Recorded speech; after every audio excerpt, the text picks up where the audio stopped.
Erokamano nyako Ramogi Jwang kuom medo kete e Ramogi TV kendo yiero wane ni weche manyien e chenro mar OIMORE odiochieng' ma kawuono. Weche mathoth otimore ahinya to mago motenore kod do joma bende wacho ni odonjnegi e do obedo kod thuolo mar duoko kendo wacho pachgi kotenore kod bura mane ochwalnegi.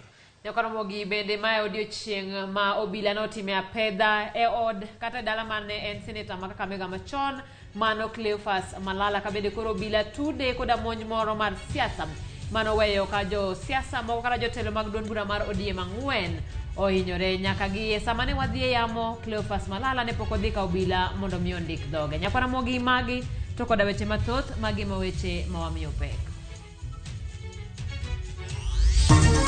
Mr. Wafula Chebukati is a man who enjoys constitutional protection of his tenure. Okinde mag duol mar IEBC kod mag jakom duol no nyiso doni okenge duto mag chik ne oluwe yiero nyaka ilendo ma jaloch e laro kom tend Kenya. Okinde mag William Ruto seyo jokwed yiero mare magiwacho ni buch gionge kod mise motegno mariango ni ne nitie kuo mar ombulu kata ng'ikruok e fom mag ombulu. Gavana ma Homa Bay Gladys Wanga oro e yweyo mochuno apisas mochung'ne ndiko jotich e kaunti no mondo dhi nyime kaka tend kaunti no osebedo ka ndiko jotich.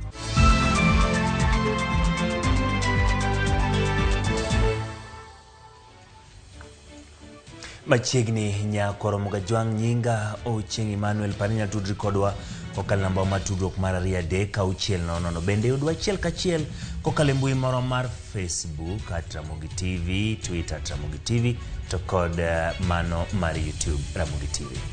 Nyako Ramogi machiegni nyinga Simfros Okinda jaloko marwa Wini Adoyo.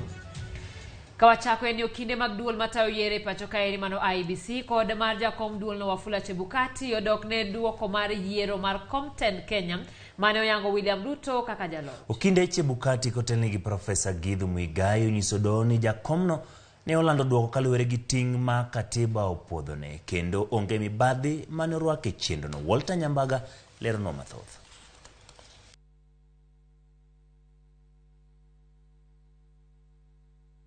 Will be taken into consideration. Odiochieng' mar ariyo mar twenyo bura. It will be the two commissioners. Okinde mochung'ne duol mar IEBC kod jakomne Wafula Chebukati opedho neno marge mar twenyo bura e kaka yoro thulo oko weche manyo opedhe kod okinde mag Raila Odinga. Okil mar Wafula Chebukati ngire Githu Muigai chako kod lero ne doho ni kik chik ite dwaro mar Raila Odinga kiro oko yiero ni mar mano keto yiero e lemo duto mag gavana, seneta kod MCA chaloni ne oko time yono makare. If this election is so badly flawed as you are invited to find, then this court would have to find that every MCA, every MP, and every senator and every governor was not properly elected, and the whole of the government of the Republic of Kenya should be reconstituted afresh. Githu Muigai olero ne doho ni bura ma omake kod Raila Odinga en mana mar gwandruok kod jakom IEBC e kata temo manyo yore mag bwogo duonde mochung' kar kendgi. My client, Mr. Wafula Chebukati, is a man who enjoys constitutional protection of his tenure. Why did the Constitution protect him? Not him alone, the chairman of independent commissions, for precisely this form of witch hunting. The Constitution cannot countenance that a constitutional office holder is to be witch hunted in the manner suggested here. IEBC kokalo kuom okil Kamau Karori oko ne doho ni agents mag jochung' 4 ne onywandie chenro mar riwo kendo yango Form 34A kendo onge jal mosechwalo kongruok mar ng'ur ni mibadhi ne onenore. None of the agents that were involved and that signed the Form 34A has denied that they signed it. Nobody has come to challenge any particular document saying that it is not their document. And an interesting question was asked yesterday. How was a handwritten document to have been changed? Kamau opedho ne jong'ad bucha biro ni agents mag jochung' ne omi thuolo mar goyo picho tese ka otese tenge kata kamano onge mora mora ma osegolo ywak e nyim doho ni ne otamgi yudo thuolo mag otesego. It is also important to note that the agents of the presidential candidates, all of them, all 4 presidential candidates, their agents were at the National Tallying Center on the day. All of them. They participated in the process of tallying and verification. None of them has sworn an affidavit saying any of the numbers that were being, or the exercise that was being undertaken was wrong. None of them has picked a document, and they were allowed to take copies of all the documents. They were allowed to take images. None of them has complained about that process. IBC koro kerore gi chien ni choro nyime goyo ombulu kuonde aboro ne ok obedo ngadho mar thiro kwan mag joluto ombulu. We have gotten the data for the constituencies in Kitui. Your Ladyship, if you look at the constituencies for Kitui, the voter turnout for Kitui Rural was 60.29%. So for us to actually make a comparative data and analysis, to actually see whether there's been voter suppression, we look at the constituencies nearby and see the data we are getting from the constituencies nearby, whether the inference can be made by this court that there has been voter suppression. Okil Kamaloka Eric Gumbo mar IBC okoni IBC ne otie yor adieri kendo ne oketo e lela form 34C kapok oketie sava kendo jok mane odonje sava ne gin jok mane oyienegi kod chik kendo mana jok mane IBC ne opwodho. Whenever they completed the verification and tallying of a constituency, they would then upload it onto the form 34C after the completion of the verification. That then meant that that process had to be an incremental process. Walter Nyambaga, Ramogi TV, Nairobi. Ne en odiochieng William Ruto kod jalupne Rigathi Gachagua mar lero ne doho ni yiero margi ne otimo e yor ratiro kod adieri. Okinde maggi ne okawo pap kendo mino wach ka giwacho ni chenro duto mane ochiwo kelo lendo margi kaka joloch ne otim mana kaka luore gi chik. Chris Owino nigi lerno. The fiction before you is of the Jen Accord tragic comedy. E odiochieng mar ariyo mar winjo bura makwedo yiero mar William Ruto kaka jatend piny moyier, okinde mag Ruto onyonore motegno e siro loch mare. Ka otelnegi kod okil Kamaloka Fred Ngatia, okindego onyiso doho mamalo mogik ni Raila Odinga kod jalupne Martha Karua chano tiyo kod migawo mar doho e ka otelo ma pacho kae bang' jogo ombulu ng'udho gi oko kokalo e ombulu ma tarik 9 dwe mar aboro. Amongst the many things this court is now being called upon to do is to find a way of moderating, I use the word moderating now in the correct sense, the excesses in the political contestants. Excesses such as imagining that this Supreme Court can now take over the role of voters and do a court coronation of any candidate. That would be a heresy. Ngatia onyiero neno mane ochwale nyim doho kod Raila Odinga gi Martha Karua ka othieno ni onge adier moro amora e bura makamano. Ne onyiso doho ni neno mag Raila Odinga kod Martha Karua gin weche mag awinjo, ka bende onyiso joyal buche 7 mag doho mamalo mogik ni poni giwito oko yiero mar William Ruto, piny Kenya nyalo bedo gi midhiero e weche mag chike. Ne oyango ni Raila Odinga ne owacho kinde machien ni poni doho oluongo yiero matend piny e tielo mar ariyo, okobidhi e yiero makamano ma otelne kod Wafula Chebukati. If, for example, and I say for example guardedly, this honorable court were to even countenance anything other than stability and finality, then a constitutional crisis would be triggered because the petitioner has repeatedly said he will not participate in an election held by IEBC under the chairmanship of Chebukati. Negi kwayo makwedo yiero mar William Ruto mondo pedh neno moro amora manyiso ombulu mag form 34A maduoko mage ne opogore kod duoko mane olande Bomas of Kenya. In the entirety of the petition, none of the form 34As at the point of the polling stations have been presented as having been challenged at any point. So that then the irresistible conclusion that should be made from the point at which the Form 34A originates is that those Form 34As represented an accurate state of affairs at the polling station, both in terms of data and in terms of the integrity of the process of voting and the counting of the votes. Okindego bende ne odok ne jakom IEBC Wafula Chebukati kagilero ni onge chik moro amora mane oketho.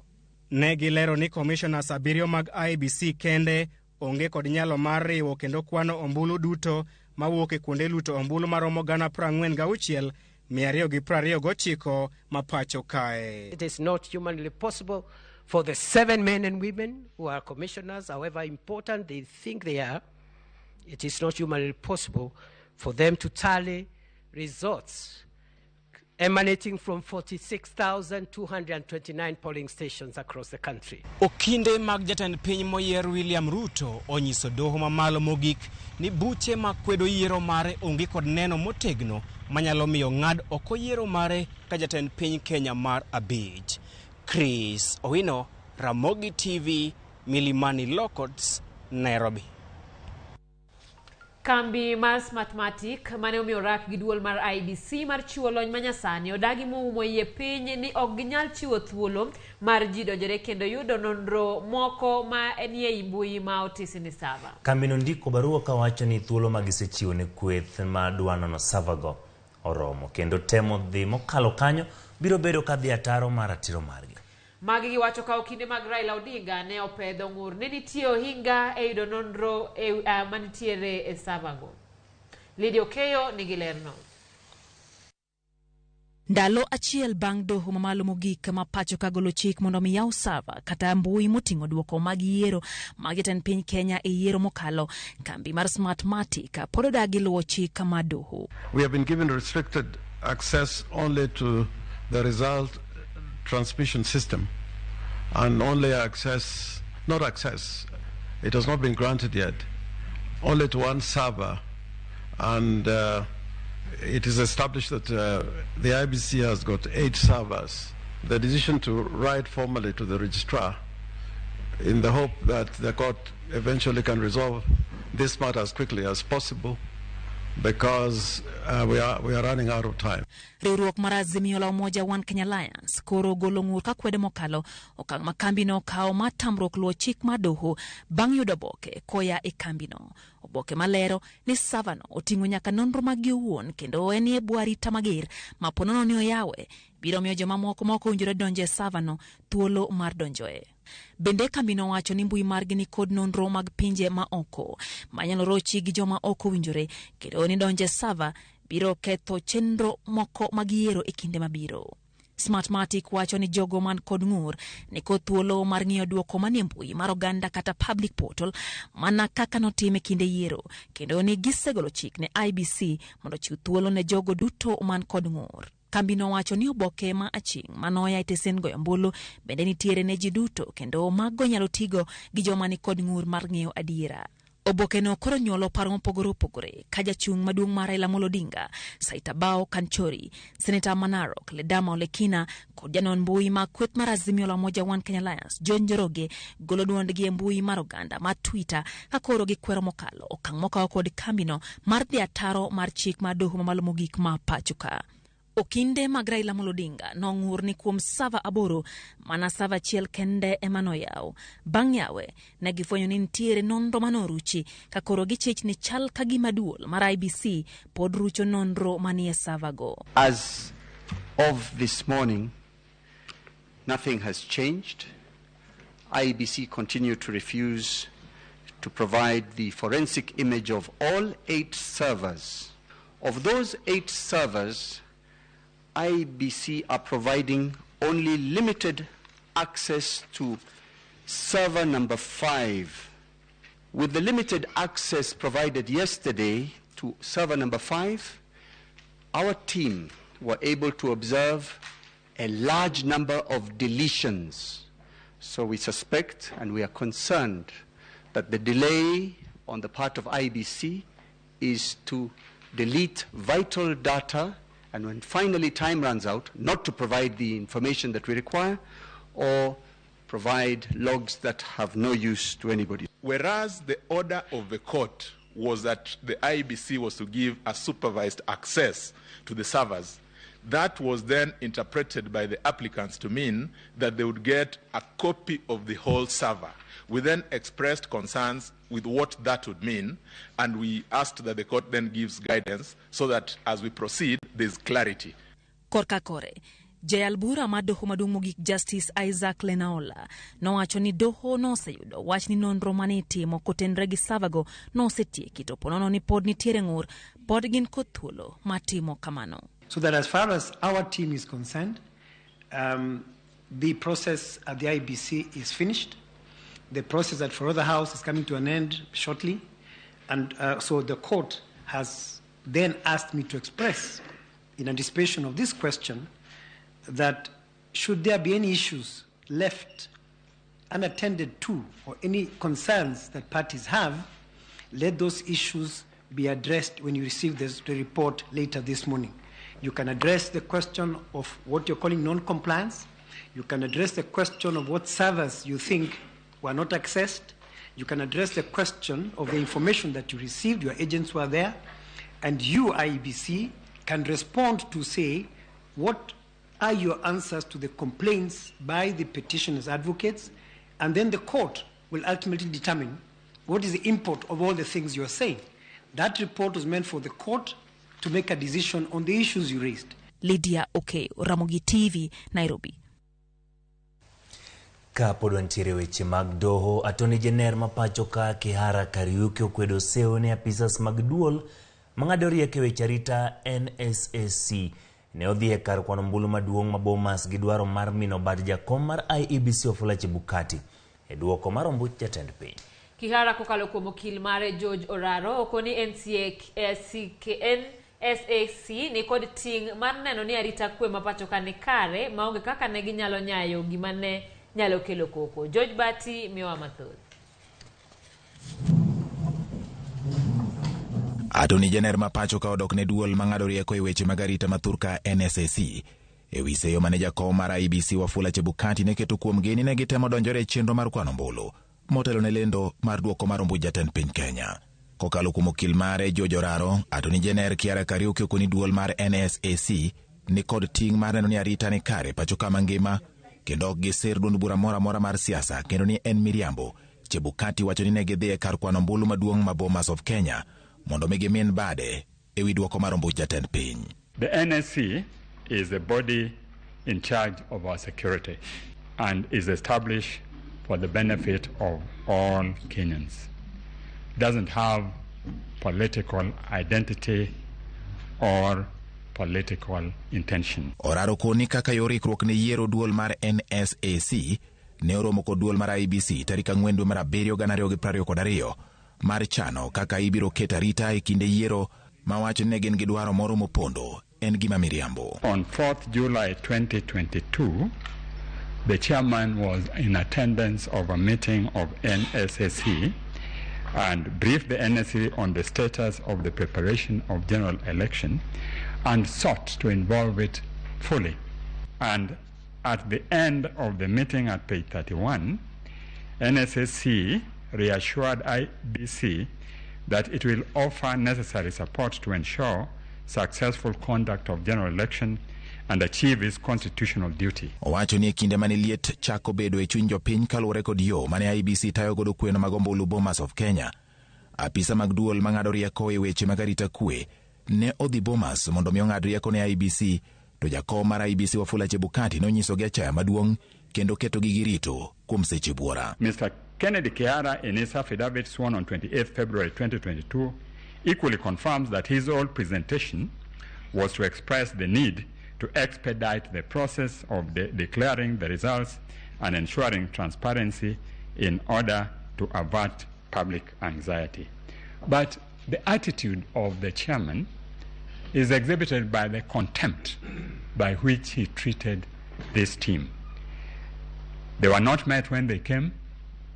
They managed to find where to wait, but they were kept waiting for 4 hours. Attorney General okoni en gima miriambo wacho ni apisas mag duol mar NSAC motelnegi kod Joseph Kinyua ne odhi e kar riwo ombulu maduong' ma Bomas of Kenya mondo mi owuo wach mar kaka ibiro rwak jatend piny Kenya manyien kata ka IEBC owuon ne pok otieko kweno mar ombulu. The visit to the IEBC tallying center was instigated as a result of the activities which had gone on 13th and 14th, when there was suspension of transmission and display of the result. We know that assumption of office is a process which is statutory, and members of that office had been appointed and are known and are not members of NSAC. Kaka yo mar podore edo e wiseo mobiu kuomgi, Attorney General kokalo kuom okil mare Joraro okone kaka apisas mag piny owacho onge kaka ne ginyalo donjore gi yiero kendo ni Wafula Chebukati owe thotho pi e bura moluongi e nyinge e nyim doho. George Bati, Ramogi TV. Jong'ad bura mag doho mamalo mogik koro ne ogolo penjo matek ne okinde mag jatend piny moyier William Ruto moko kuom weche ma osewuok e bura makwedo lendo mar Ruto kaka jaloch e yiero mane tim dwe mokalo. Okinde mochung'ne jakom mar IEBC Wafula Chebukati bende ne odong' kod wich bara mar duoko penjo kaluwore kod kaka lendo mar jaloch e yiero ne otim. Edwin Okoth miyo waler. Jong'ad burago dwaro ng'eyo ka bende chik oyiene Chebukati lando duoko mar yiero mar jatend piny ka ok owinjore kod commissioners moko mag IEBC. To kod ranyisi mane balo mane obet e kind Chebukati kod commissioners go ni godo kane pok otim lendo mar jaloch. One of the most important oversight roles in the commissioner's life would be when they are overseeing the verification and tallying of the presidential election result at the center before the same is then declared on behalf and for and but for the people of Kenya by the chair. So what is oversight? In other words, at what point in this corporate entity scenario does the chair then disengage from the other commissioners, be they 2 or be they 5 or 6? When do you say this is chair qua chair and this is chair as part of the commission? So what is a check for this all-powerful chair if the commissioners have nothing to do with his role? What would happen if the chair was to announce the wrong results completely? Bedo ni lendo ne otim kod rikni ka thuolo to pod nitie mandala achiel bende kelo chich, kama Chebukati bende chich go ni ne oweyo jopiny e mudho ewi duoko mane donjo Bomas. But remember that there was an extra day by which Mr. Chebukati could have declared the result. Why did he not wait until that day? Violence or no violence? Perhaps you have another reason. Reach out to the commissioners, the 4 that are now named the 4. Try and reach a consensus. Address the question of the 27 constituencies so that these suspicions that have now cropped up would not have been an issue. Is there any other reason why he did not take advantage of the extra day to do what he had to do? Why the live streaming of the results stopped? Because if Kenyans were able to follow the streaming from the beginning to the end, which was being done in the spirit of accountability and stability and transparency, then the rhyme which we were being told of the pige ponki would not arise. Pogruok ewi ombulu manogo na jatend piny manoyudore ka ng'eny moloyo manogo na jogo malaro kombe mamoko bende ne okelo liet ne okinde Chebukati kod Ruto. You tried this morning to explain that some of those instances arose from stray ballots. Would you tell us how many constitute stray ballots? In your analysis, did you have any instances where voters walked into the polling station, voted for the president, and no other candidate. Er mar gima jo Venezuela ne time mbui mar IBC bende pok oyudi maber kendo jong'ad bura dwaro duoko. But you did also concede that this Venezuelan, whatever his name is, had access to the server. So if I understood you correctly, this Venezuelan was accessing the server as part of the maintenance. So what is this maintenance? What does it entail? What was he doing there? Penjo moko matek bende ne ogol mane weche okindego giwegi kama ne gisayo azimio la Umoja One Kenya ni ne ok giketo agents. Okinde Chebukati ne owacho ni jakom mar IBC no ne ogochne kod duol mang'ado rieko ewi weche mag arita NSAC mondo lok duogo mag ombulu. Penjo maduong' en ni ne ging'eyo nade duoko mar yiero kane pok olandi. Are we to assume that by the time that call was placed and by the time this gentleman paid this visit, they already knew the results? Because there's no way they would have been on that mission if they had not known the results. So are we to assume that if this be their mission, are we to assume that they already knew the results? Where, for whatever reason, agents are not present at an election, is it not the role of the IEBC to ensure that Article 81E is upheld? Gin mana penjo majulo wang kende mano mienjo. That one of the mothers who turned out, or the mother claimants, who according to Solomonic wisdom could not have been the mother, is the one who was saying, cut the baby. But the other one, I remember, said, no, let her take the baby. Because what she was interested in is to preserve the baby. Would you be willing to advise?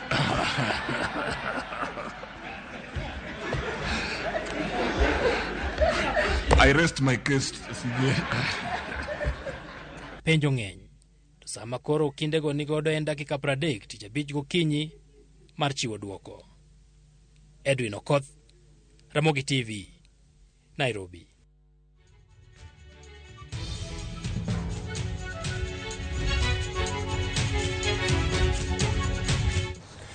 Kawa wuok e weche geko mag doho mamalo mogik ni obila koro dwaro mondo Cleophas Malala odhi ondik dhoge ewi monj manyocha otimore chieng' yiero mar gavana ma kaunti no manoweyo josiasa 4 mag ODM kod hinyruok. Obila ne omonjo dala Malala kendo timo apedha ka imanye gi okwach kich.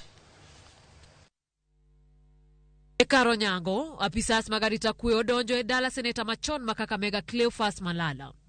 Moko kuom gino chomo od Cleophas kama moko to nodong' mar keto arita mapek e alwora mar dalano. En gima ne okelo koko e dalano e kinde mane obila omuomo modonjo e dala Malala gi thuon. Anyuola mar Cleophas wacho ni ok ging'eyo gima omiyo obila manyo wuodgi ka gitudo monjno kod weche mag siasa ma kaunti no. By the ballot, and Cleophas said, Why are you doing this to our son? You're torturing our children here, our grandchildren are here. Barasa got his votes and let him relax as a governor of Kakamega. And tell Oparanya to get out of this. And tell Oparanya his son cannot be tortured like this. Malala ne okoyudi ya pedha no kalie kore neri kolorore ode. Familia mare ne omako chung motegno ni wuodgi onge kod keth. It's not allowed. It's not allowed in Kenya, no. Let us go to court. When is he a criminal when you're coming like this around here? My son is not a criminal. Kalore kod jatendo bile alwora mar Imbo mar Kenya Paris Kimani. Cleophas en achiel kuom achije ma itudo kod monj mar ji moko e yor siasa. Mane otimore odiechieng' ombulu mar laro kom gavana ma Kakamega tarik 29 mar dwe mokalo. Paris wacho ni gisetemo luwo chike dwaro Malala mondo ndik dhoge ka obila. Kata kamano pok giyude. We had so many people who were involved in issues during elections. At least we had 17 cases, and among the 17 cases, 4 of them he was involved, and we needed him to come because we are done with the investigations Our officers at the DCI have recorded all the statements. We have gotten the P3s filled by the complainants, and the files are ready so that we can be able to forward such cases to court, but we needed him to come for process. He has not agreed to our request. Malala nena chiel kuom dolar kom governor e county no kod otiko mar ANC kata kamano noloye kod Fernandes Barasa mar ODM. Kawuok e gwenge magimbo mar Kenya wadhi nyake county ma Homa Bay. Governor ma Homa Bay Gladys Wanga ore yweyo mochuno apisa stema dito e mochune ndiko ji e tich e county no. Ma mondo chiw thuolo mar kolo i listi mar jotich ma ondiki e county no kod nono kaka chenro mag ndiko jotich osebedo kadhi nyime. Alia Beach nigi lerno kowuok e county ma Homa Bay.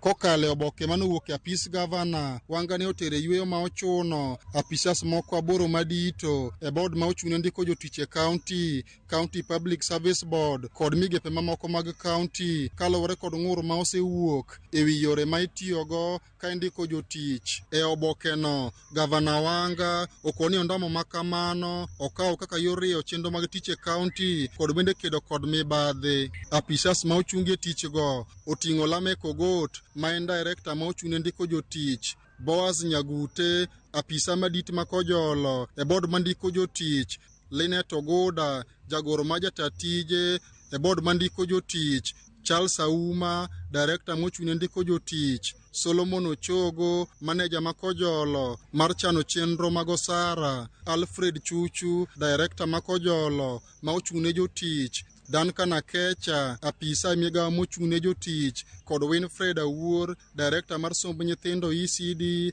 e bad migawo mar somo. Apisas go chakre sani okoyienegi nyono apis mora mar county kata timo tich e lo piny owacho mar county bang' kane osechunggi e tich ma obiro mane bwo seche 24 bang' ka gavana Wanga ne owilo apisas mamoko madito e bede migepe mopogore mag county. I have appointed Dr. Kevin Osuri as the acting chief officer for the Department of Health. Dr. Gerald Seles Akeche now moves as chief officer to the Department of Energy and Natural Resources. Seth Okoth Giriago becomes the acting chief officer finance for the Department of Finance, Economic Planning and Service Delivery. He moves from he was working as the Director of Finance in the Department of Health.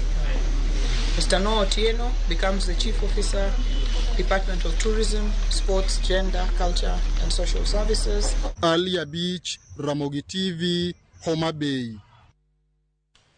Kawadhi nyimeni Gavana Makisi Simba Arati obuoke wikaka sekta mar wuoth e county no osebedo kandiko derepe e tich e yo ma ok ni kare. Kaluwore ni derepe 256 ondike tich to county no ni kod geche 82 kende matiyo. Oloso seche mane oromo gi derep Agricultural Training College mayudore Central Kisii kamochio siem ni jatich mora ma yako pesa ma jopiny biro maki kendo ichopo e doho. Kaluwore ni omenda milion 6 michulo jotije manyawawa osebedo kalale county no. Kalore kod report mane Gavana Arati osomo ne jotije mag county no geche mathoth mag county onge okumba mopuodhi kata bedo ni rekod mawuok e apisi mar omenda nyiso ni gin kod okumba. Ogolo chik mondo derepe duto chop gi geche mag riembo e alap magusi kaka yo matimo nonro. The people that you recruited here they have never worked. This guy has never worked. You gave letters of employment. Last week,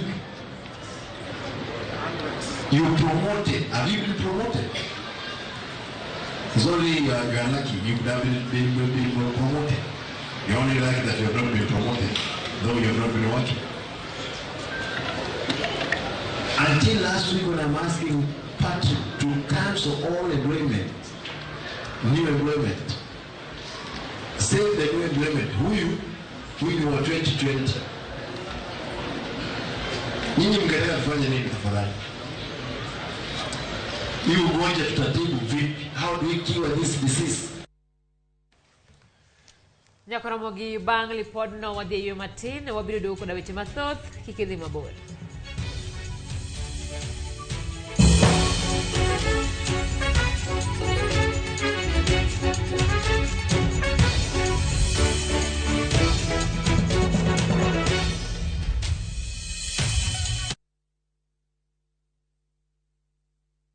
Wakenya wengi wanaendelea kushiriki na kushinda $300,000 kwenye Shabiki Major Leagues Jackpot. Kwa majina naitwa Boniface Buvi Kiteka. Niliweza kuona ile advertisement ya wale vijana wawili wale walikuwa wameshinda each 150 na niliweza kushinda hizi 300,000. Ingia kwa mitandao, search ya Shabiki, anza kuwekelea. Kuwa mmoja wao. Cheza Major Leagues Jackpot kwa shilingi 10 pekee kwa kutuma neno MJP kwa 29063 na waweza kuwa mshindi. Shabiki Major Leagues Jackpot, the easiest jackpot in Kenya. Not for persons under the age of 18. Betting can be addictive. Play responsibly. Shabiki.com is authorized and regulated by the BCLB. License number 416.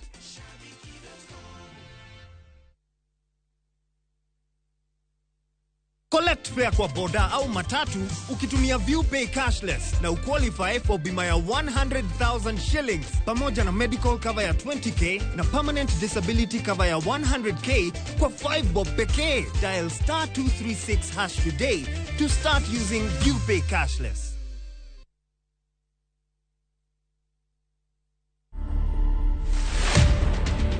Niliitwa Githeriman 2017, tukaenda State House na bibi yangu. Nikaenda nikapatiwa samba, nikapatiwa cheki yangu. Na nikapatiwa mpaka title. Uko na surprise nyingine unataka kupatia Wakenya? Yes, niko na kanini kakitu kakubeba uji na ugali. To watch this story and more, download the Citizen Digital app today. Kenya's #1 app, Citizen Digital.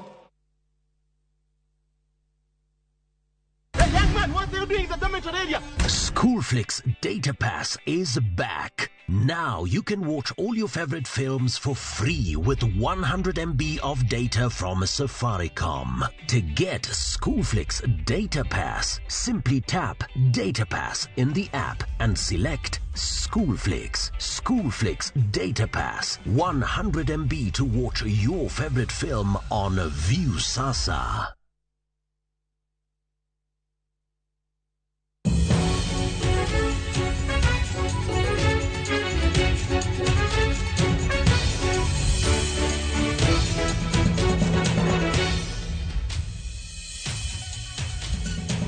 Erokamano kuom edokete e Ramogi TV. Wadhi nyime gi weche manyien e chenro mar Oimore. Wach malit. Familia moro e gweng' ma Emegenche Keroka e kaunti ma Nyamira nigi kuyo bang' jago moro e gweng'no tia mach kuom kanyakla kod nyige kendo magi wang'e yodgi. Jagono manyige Eric Makoro ma jahigni 43 yangore ne olorore e yode gi nyare manyige Venton Kimto ma jahigni 16 kod Shanice Mongina ma jahigni 4 kendo ma omoko mach e odno. Nonro moyu yango ni ne obedo gi gwandruok mag ot gi minode kendo minode ne Rick osebuogo ni odwa chadhogi gi beti. Miyono ne opusre moringo kendo weye gi nyithindogo e ot.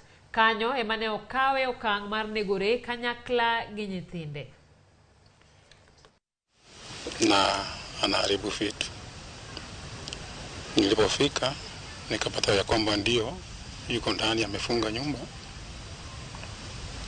na anaendelea kupasua vioo vya madirisha. Wakati tulijaribu kuongea na yeye hakupata kutusikia.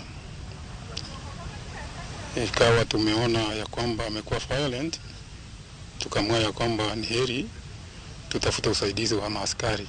Ikawa huyu akiwa pale ndani akapanga vitu zenye alikuwa amerarua huko ndani, amepasua nini akaweka pamoja,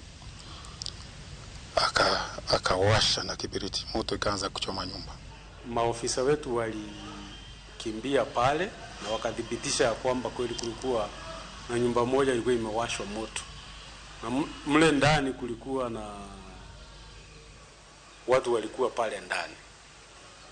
Na walipotolewa tulidhibitisha ya kwamba kulikuwa na mwanaume mmoja ambaye tulidhibitishiwa ya kwamba anaitwa Eric Hasa Makoro, ako na umri wa miaka kama 43. Na pia ndani kulikuwa na wasichana wawili pia waliweza kuchomekea pale ndani. Jatend migao mar somo George Magoha kwa jonyuol kod jopuonj mondo rido kanda e iko jopuonjre madhi timo penj madongo mag grade mar 6, klas 8 kod klas 12 chakre dwe mar 11 higani. Mago mane loso e kinde ma oyaw okang' mar 2 mar klase CBC skund sekondar mar Honorable Njoroge John Nairobi okoni moko kuom jopiny osebedo ka duoko piny geno ma jopuonjre ni godo kalure gi weche magigolo ni kinde tin kendo owinjo chwal penj go nyime. Okoni penj go biro dhi nyime kaka ne osepangi maonge rochruok. Let us focus on the children preparing for their exams and let us support them to take their exams starting from November. There will be 3 exams. There were 4 this year, we did 1. I think there will be 3 exams this end of year, and those exams should end by the 23rd of December. Everything has been put in place to ensure that everything goes smoothly. As we are speaking to you now, the last assessment for the grade 6 is ongoing. It will continue until the 9th. So it's also important for us to encourage the children and to ensure that they are all at school and they are supported. Ka pod ntiere weche mag somo e seche mabende jopuonjre mag grade 6 dhi nyime kod yiero skunde mag junior secondary. Chenro mabende dhi nyime nyaka tarik 10 mar dwe ni. Jonyuol kaachiel kod moko kuom jopuonj dhi nyime kod golo penjo mopogore opogore. Jopuonj kaachiel kod jonyuol wacho ni gigombo ng'eyo yo mabende migawo mar somo dhi tiyogo e miyo jopuonjre thuolo e skunde go, to ahinya mago madongo kata national schools. Wire ni piny owacho ne osegolo piem mag jopuonjre. Bende gipenjo ni to jopuonjre madhi e skunde mag jopuonjre dakie dhi nindo kanye, nikech gineno mana ka igero klese to kuonde nindo to ok medi kod piny owacho. Man ni Pentagon oyudre Pangani Girls. Ere kaka idhi time nade mondo nyathi manondiko Kapsabet oyudre Kapsabet? Nikech kwang'iyo system mar CBC, grading nyage chako gi 1, 2, 3, 4. Mago gin approaching, meeting, exceeding and so on. Koro jonyuol mang'eny ok understand. Kendo chutho kanye war involve gi a selection of schools to thoth gi penjo criteria midhi tigo. Ithindo gi no wach ni mondo giyier schools. To kwa ng'iyo gi nitie moko ma pod tindo ma kaka dwa wuok dala nikech they are still under parental care. Nikech jaigni 11, 12 magi joka pod tindo. Koro kaka nyithindo gi dwa bedo taken care of ka nyathi odhi in a very very far off school. Maindi the government onego ket a very clear policy kaka nyithindo gi idhi tim nade, inyalo dhi kony. Ka dhi kaunti ma Siaya doyo thuolo jopuonj 2 mane puonje skund primar ma Nyamninia mane tudu kod chwado japuonjre moro e skundno. Morina Wuoro Tieno kod Paul Osogo nowe thuolo kod rambun mar siling 50,000 kata omenda ma ching maromo siling 10,000. Jopuonj go manyocho seng'udh kod duol matayo kod duol no eromo chung' ne ndiko jopuonj mano TSC nodonyogi kod chwado Bravin Ochido kuom koso yudo maksi 400 kaka liekore. Jang'ad bura maduong' Lester Simuyu e doho ma Siaya nowacho ni onge ranyisi moro amora manyalo miyo gimed geng'o ne jopuonjre go e tesend obila. Ikruok ne ng'ado burano biro tim tarik 5 dwe ni. One, there is no material before me for me to deny bond, and secondly, the affidavit that was filed in court is a defective one, so that struck out. And even on the affidavit itself, if it was taken to be a proper affidavit, then all the reasons that are there are null. I go ahead to find that in this matter, the accused persons qualify to be given bond. There are no reasons at all, let alone compelling reasons.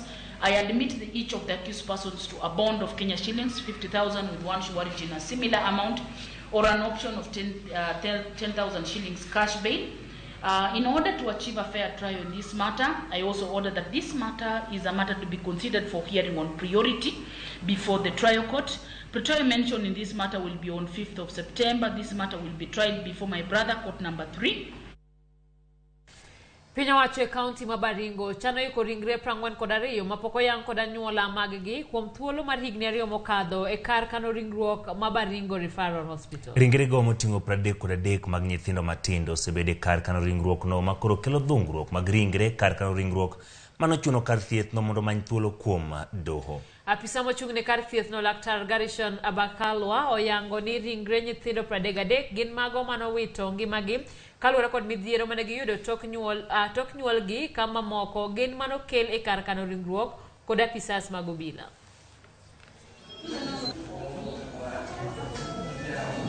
These are bodies that have been here for as long as 2 years. So if you talk about 2 years and 33 bodies, maybe that is about 2 years is 48 months. Is it 24 months? So it means maybe somebody just forgot or rather decided not to go away because of poverty or because of other things. They don't have ability to go and give them a decent burial. What they are saying is they are seeking the consent of the relevant authorities to allow them to dispose of those bodies. It is not like a one-off thing. So let that be very clear. Yes, but the plans are in place with a small budget that has now been supported. We are going to dispose that very safely, and then our machines shall be able to run very well. Ya koromoga juanga bangli podno wakao yueyo matin kata kamano kikidhi mabor pod wantiere kod mathoth mawaiko.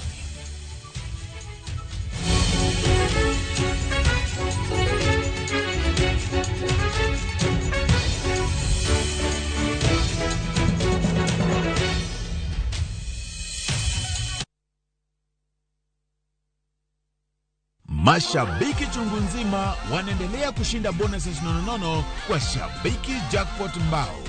Bonuses are for 10, 11 and 12 correct predictions. Join the bonus movement. Cheza Shabiki Jackpot Mbao kwa kutuma neno SAM kwa 29063 na huenda ukajishindia zaidi ya shilingi milioni 20 kila wiki. Shabiki Jackpot Mbao, the easiest jackpot in Kenya. Not for persons under the age of 18. Betting can be addictive. Play responsibly. Shabiki.com is authorized and regulated by the BCLB. License number 416.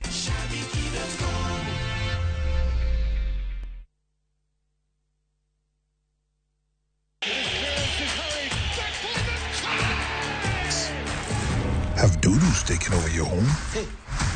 I need to suck your blood. Get Bolt and get your home back. Unlike other insecticides made from toxic synthetic pyrethroids, Bolt is made from 100% natural Kenyan pyrethrum, making it gentle on you but deadly on flying and crawling insects. When doodles strike, stop them dead. Bolt insecticide, gentle on you, deadly on doodles. Get Bolt insecticide today. Enjoy View Travel affordable holiday packages. Kenya's #1 travel agent and online booking platform, View Travel offers wide variety of local flights, hotels, transfers, holidays, activities, and so much more. Whether traveling as a family, couples, chama, church groups, friends, or even going for trips to Mombasa, Diani, Malindi or Watamu, Masai Mara, Naivasha, Nakuru, or staycation in Nairobi. Call 0703-254-254. This is Kenya. Dream, explore, discover. Powered by Citizen TV.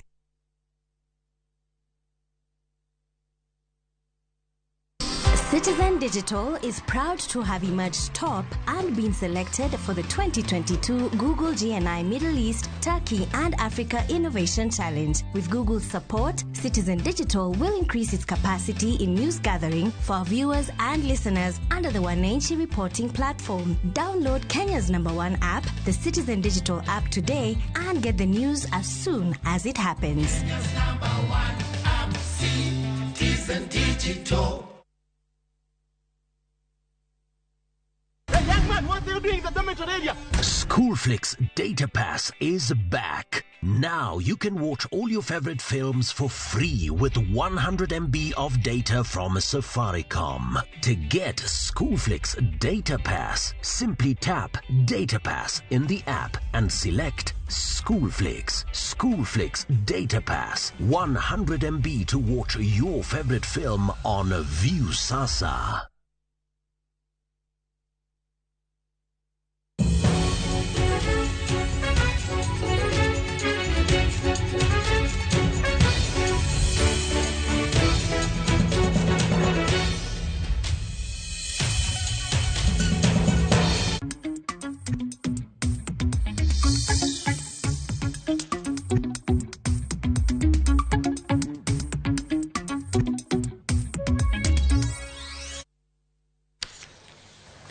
Machiegni nyakwara Ramogi mesawa mar weche mag ohala.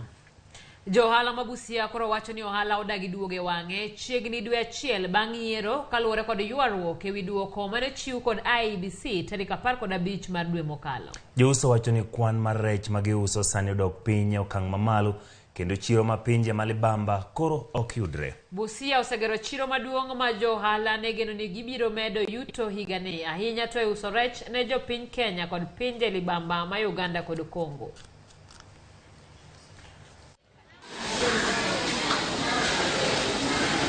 Tengi marach zaidi ni siro ni sani tichonge. Dhano umia, nwachako umia corona, wavumilia. Ai kaduogi kwa duogo kore kura, wago team campaign, wago kura maber, podu dhano umia. Kara Kenya ni wadhi kanye. Siro ni kakune nene, kakina no tuosa nini. En siro manyocha tero tan 300, kati to tan 200 edwe. To sani kata tan 30 kwa nyal tero. Sani kwa tero mang'eny to tan 20 edwe. Kiwuok e tan 300, tiduogo e tan 20. Kata sirikal no kunwang' usuru. Owuok e tan 300, to waduogo e tan 20 niwach kura. Ha? En ga kucha ng'ono ke Kenya ka makweda kwa bedugo makochopo diere kura kore ka tich kethre ni ji. Bas Busia kaka kawadak waonge ga factory. Wan jomo jitegemea jua kali. Iwuok e kichiem. Koro miyo wan gi chandruok nikech wawuok to kaka wadoki ot onge, jiko onge kaka liel. Naomba hiyo koti ya upeo itusaidie na mambo ikuwe ya haraka, hata kesho wamalize. Kwa maana sasa sisi tunaumia tangu tupige kura, sijui kama kura tulipiga ilikuwa shida gani. Hii maneno ya kusema sijui nini turudie mpaka miezi 2 zote, watu hapa watakuwa kama kusakufa njaa. Rowere korijiwo mondo donje ohala mar pur kaka yo mar joyuto mekgi kendo nyayo chiemo moromo pidho oganda makoro kwan gi medore. Bengi mar dongruok mar Afrika mano AFDB koro wacho ni Afrika ni kod rowere mathoth to kata kamano thoth gi ok timo ohala mar pur. Jatatije mar bengi no Nelson Mukesi ne wuoyo kama ne yango e bad riwruok mag jolony kata Alliance for Science makoro ni kod apisi manyien e Kenya ka. I work with youth. We have an initiative called Enable Youth at the bank. We try to get youth into the agriculture sector, into agribusiness. And, you know, you can't escape youth on the African continent. When you see that the median age of African youth is 19 years old. You go to Germany, the median age is 47 years old, you know. So in Africa, if you don't get the youth involved, in all sectors, not only in agriculture, you won't get, you know, you won't get to where you want to go. If you're looking at wheat, we're saying, okay, from the seed, from the mechanization, from the irrigation, from the extension services, from the, you know, the planting of the seed. Made us forget that we are a majority in this world. The global south is a global majority. And that therefore we should be drivers and offering solutions to the world. Really, I'm so honored that this space was being created at the same time by a wonderful visionary science communicator called Dr. Sarah Evanja, who started the Alliance for Science in 2014, because she recognized that there's so many voices that are vocally shutting down innovation, shutting down applications of things that scientists have spent their whole life.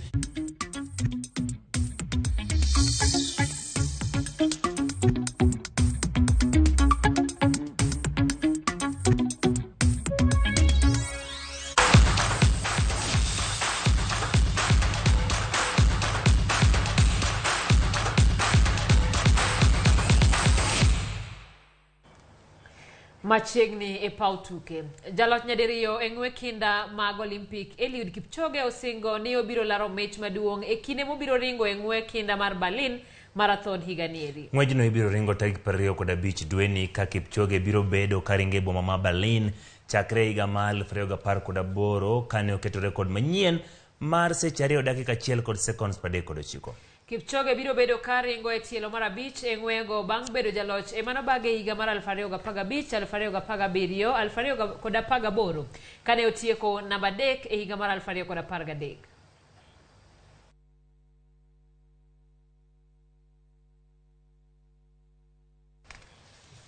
Kawadhi nyime ni Manchester City ne obembo Nottingham Forest gonde 6-0 e tugo manotug mar lig maduong' mar Ingereza ka jatugo Erling Haaland oloyo gonde 3 e tugono ka oyudo gonde 3 e tuke 2 moluwore mag Man City. Towards Haaland, first touch.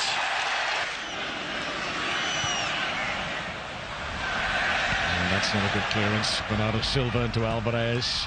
Now Haaland. Now Foden.